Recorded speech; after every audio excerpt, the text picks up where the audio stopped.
Olá, tudo bem? Livro Os Mensageiros, capítulo 8. Esse capítulo vai falar sobre o desastre de Acelino. E aí André começa dizendo, né? Eu ia me dirigir a Otávio novamente quando alguém se aproximou e falou ao ex-médium com forte voz. Não chore, meu caro, você não está desamparado. Além disso, pode contar com o devotamento da sua mãe. Vivo em piores condições, mas não me faltam esperanças. Sem dúvida, estamos em falência espiritual. No entanto, é razoável aguardarmos confiantes novo empréstimo de oportunidades do tesouro divino. Deus não está pobre. Me voltei surpreendido e não reconheci a pessoa que acabou de chegar. Dona Isaura fez a gentileza de nos apresentar. Estávamos diante de Acelino, que partilhara da mesma experiência. Olhando-o triste, Otávio sorriu e advertiu: Não sou criminoso para o mundo, mas sou falido para Deus e para o nosso lar. E aí Acelino respondeu: sejamos lógicos, parecendo assim mais encorajado, né? Você perdeu a partida porque não jogou, enquanto eu perdi porque joguei desastradamente. Tive 11 anos de tormento nas zonas inferiores. Sua citação não reclamou essa medida drástica. Mesmo assim, confio na providência. Verdade, Otávio não ajudou como prometeu, né? Aliás, não fez nada do que foi fazer. Ele só perdeu o tempo dele. Mas o Acelino fez a burrada. Por isso que ele se achava pior do que o Otávio. Então, vamos ver a história dele para poder tirar as nossas conclusões, né? Nesse instante, Vicente interveio, acrescentando: Cada um de nós tem a experiência que lhe é própria. Nem todos ganham nas provas terrestres. E se voltando de modo especial para mim, acrescentou: Quantos de nós, os médicos, perdemos lamentavelmente na luta? Depois de concordar, trazendo à baila meu próprio caso, diz André, né? E aí ele fala, porém, seria muitíssimo interessante conhecer a experiência de Acelino. Teria sofrido o mesmo acidente de Otávio? Né? André pergunta. Creio que seria de grande proveito conhecer essas lições. No mundo, não compreendia bem o que fosse tarefas espirituais, mas aqui a nossa visão se modifica. Precisamos pensar no nosso futuro eterno. E Acelino respondeu, né? Sorriu assim e respondeu: Minha história é muito diferente. A queda que experimentei apresenta características diversas e, a meu ver, muito mais graves. E nos atendendo à expectativa, ele prosseguiu. Também parti do nosso lar, no século passado, após receber valioso patrimônio instrutivo dos nossos assessores. Segui enriquecido de bênçãos. Uma das nossas beneméricas ministras da comunicação presidiu em pessoa as medidas atinentes à minha nova tarefa. Não faltaram providências para que me felicitassem a saúde do corpo e o equilíbrio da mente. Após formular grandes promessas aos nossos maiores, eu parti para uma das grandes cidades brasileiras, em serviço da nossa colônia, do nosso lar, né? O casamento estava em meu roteiro de realizações. Ruth, minha devotada companheira, se incumbiu de colaborar comigo para o melhor desempenho das tarefas. Cumprida a primeira parte do programa, aos 20 anos de idade, fui chamado às tarefas mediúnicas, recebendo enorme amparo dos benfeitores invisíveis. Recordo ainda a sincera satisfação dos companheiros do grupo doutrinário. A vidência, a audição e a psicografia que o Senhor me concedera, por misericórdia, constituíam decisivos fatores de êxito a nossas atividades.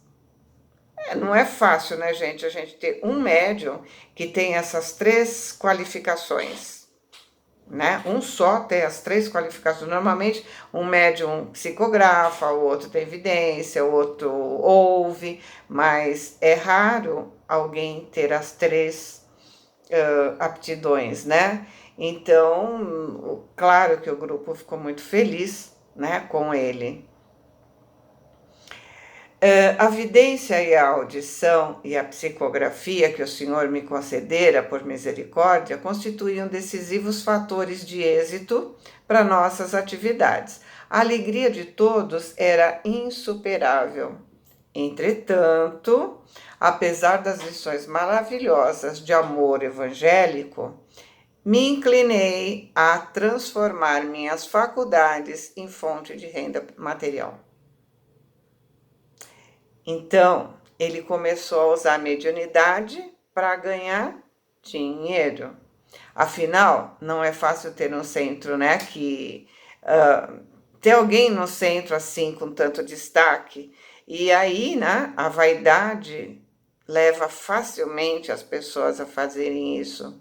Por isso, a advertência de André Luiz, por isso André Luiz está contando esse caso para nós, né?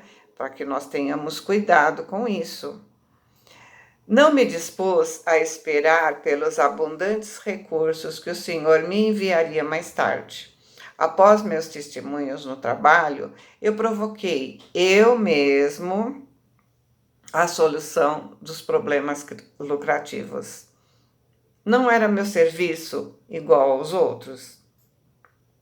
Não recebiam os sacerdotes católicos romanos a remuneração de trabalhos espirituais e religiosos? Se todos pagávamos por serviços ao corpo, que razões haveria para fugir ao pagamento por serviços da alma?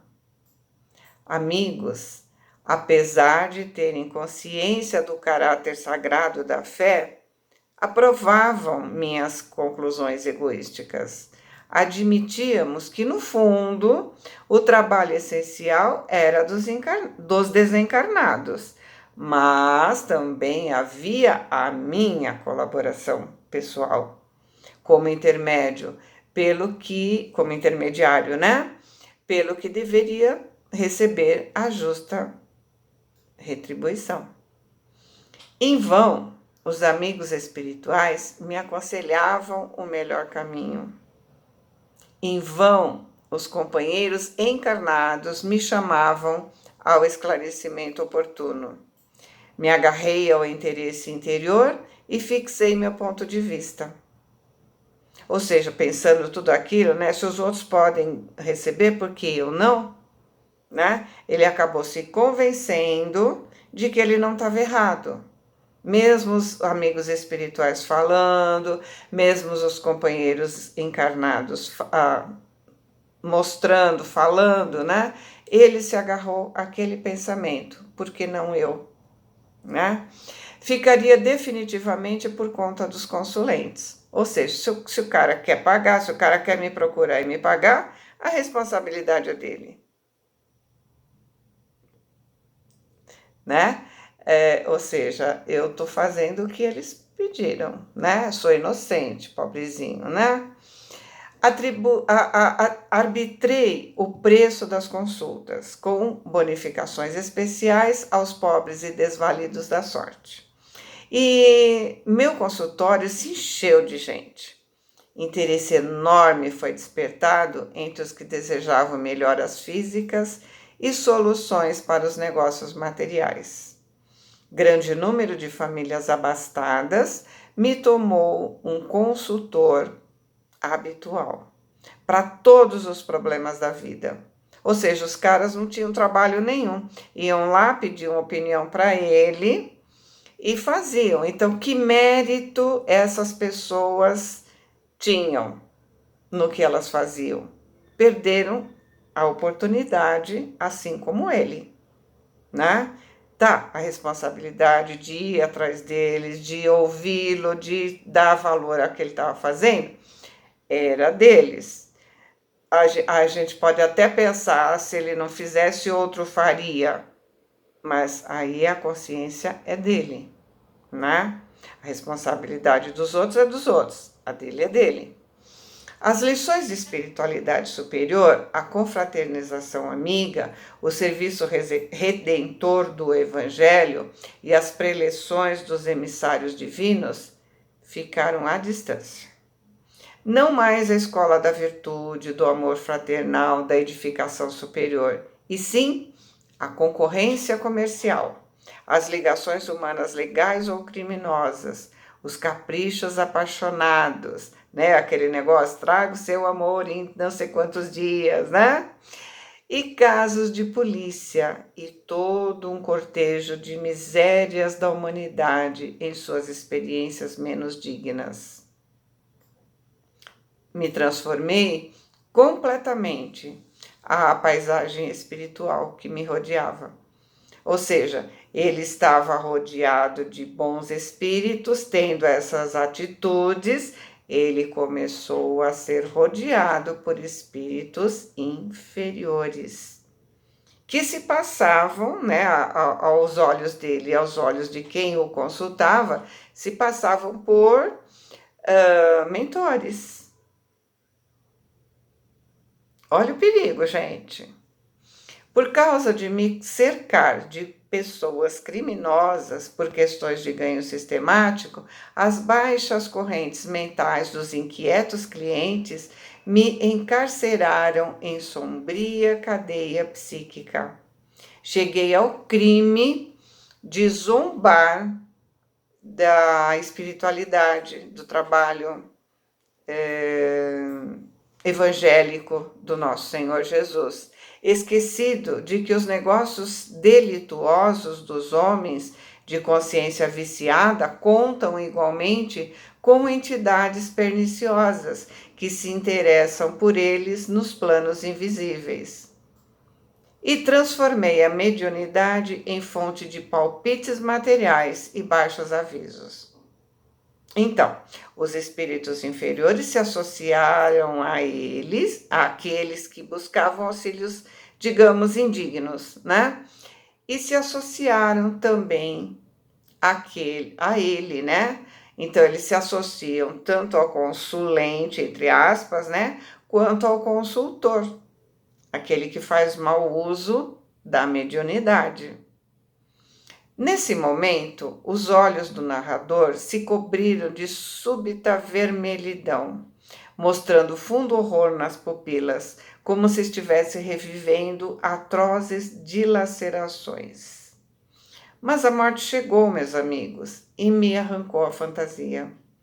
Ele prosseguiu mais grave.